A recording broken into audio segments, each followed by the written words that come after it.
This is the anime convention game where Derry determines the fate of the player. This is the game of strategy, luck, and knowledge. This is Bullseye. And here's the star of our show, Greggo. Thank you. Thank you. Thank you, ladies and gentlemen. Welcome to Anime Bullseye. This is another debut for Randy's show, and we have slightly more people in the audience than we had for Now You See It. So thank you all very much. We'll make it worth your while. Someone who comes up on this stage during this show has a shot at winning a prize that is worth more than 20,000 yen. That's 200 bucks. That's pretty sizable, especially for a con like Tsubasacon. That's good for Tsubasacon. Yay! All right. Well, because it's a small con, you see. So, all right. So, without any further ado, let us introduce our very first two players here on Anime Bullseye. Bob. She's a student from Huntington, West Virginia. Meet Jane Billheimer. And he's a student from Madison, Wisconsin. Meet Keith Van Dyke. All right. We have Jane, we have Keith. Jane, go ahead and pick up your microphone there and tell us a little bit more about yourself. You're a student. What do you enjoy, apart from anime? Hi, my name is Jane Billheimer. I'm a student down the street at St. Joe, and what do I enjoy apart from anime? What else is there in anime, man? Okay, point taken. I enjoy the occasional game show, as you can probably guess. So. Also, Tales of the Abyss is the best game in existence. Take your word on it. Keith, tell us a little about yourself, sir. I'm a third-year student at Marshall University with a major in Japanese. And aside from watching anime and tokusatsu shows, I enjoy playing video games and demolishing everyone at Tatsunoko vs. Capcom. There you go. All right. Bold words from you, Keith. Good luck to you.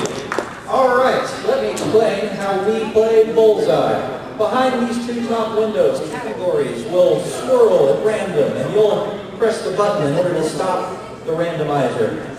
The categories for this game: in the upper window, we have Full Metal Alchemist, Dateline 2008, Classic Anime, and Naughty Stuff. In the right-hand window, we have Slice of Life, Video Games, Action Shows, and our visual category, Jumbled Words. We actually have a screen that will project the question there. The bottom window is the contract. That is the number of questions you must answer correctly in order to maintain control and complete your contract. If the bullseye comes up, you can answer as many questions as you like.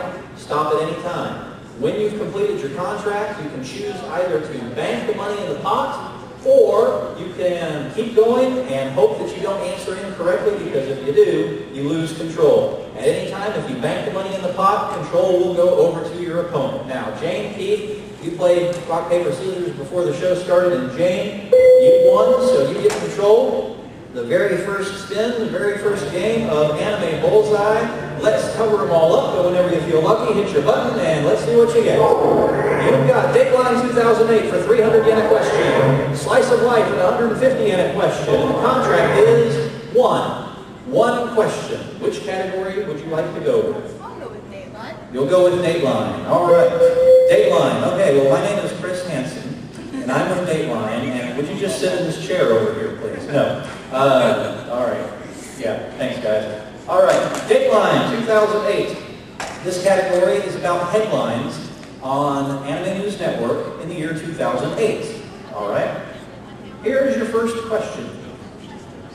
In July of 2008, 2 men were sentenced in Japan for doing something illegal. They were arrested by the Kyoto Prefectural Police's High-Tech Crime Task Force. What was their crime? Illegally streaming anime. Illegally streaming anime is correct for 300 yen. All right. And so we have 300 yen in the pot, and you've completed your very first contract. Now, Thank you. you want to say that into the microphone so we can hear you? Okay, if you bank, control goes over to Keith. Is that what you want to do? I will bank it! You will bank it! All right, let's give you that money.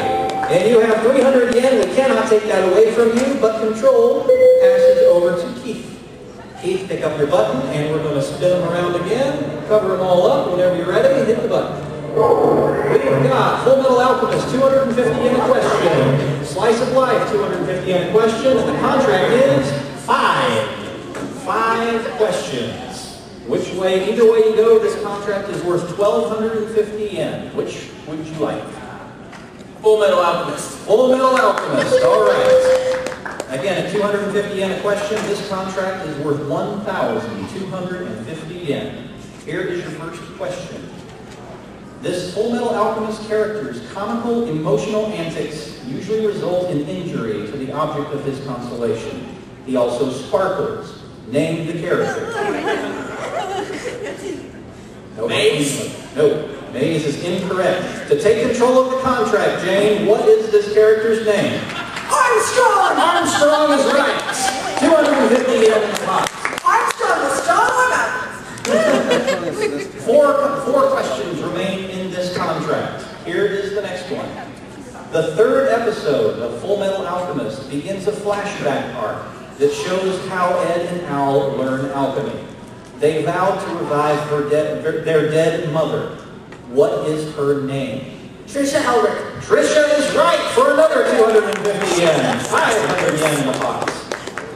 3 questions remain in this contract. Here is the next one. After Ed and Al take Winry shopping in the 9th episode, Ed gets an assignment to inspect coal mines in Yoswell, or Uswell, I'm not sure how that's pronounced. While there, something happens while he's trying to get a room at the inn that involves Ed saving the life of a boy named Kyle. Whose son is Kyle? I know this.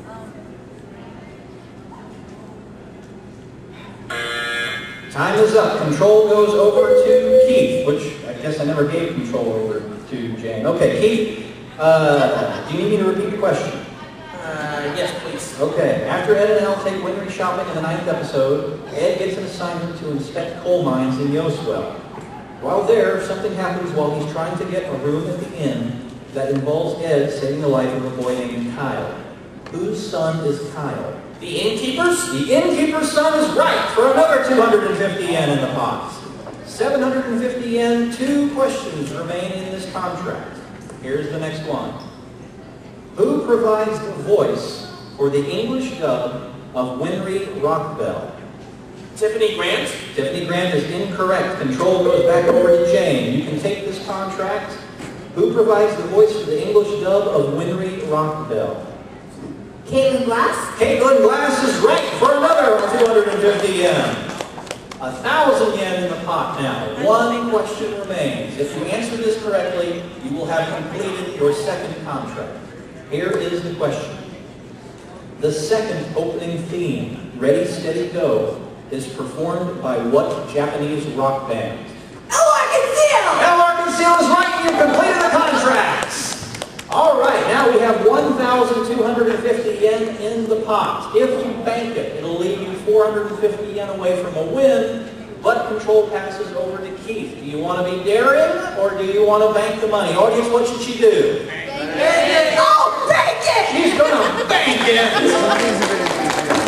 1,550 yen on your side, but that means control passes back over to Keith. And we spin the information.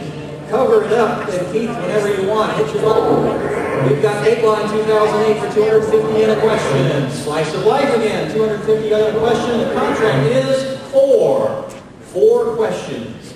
What looks good to you, sir? Slice of Life. Slice of Life. All right, you've got it. 4 questions in this contract. That means, Keith, this contract is worth 1,000 yen. If Jane completes this contract, she will win the game. All right? All right. So here we go. You need to maintain control.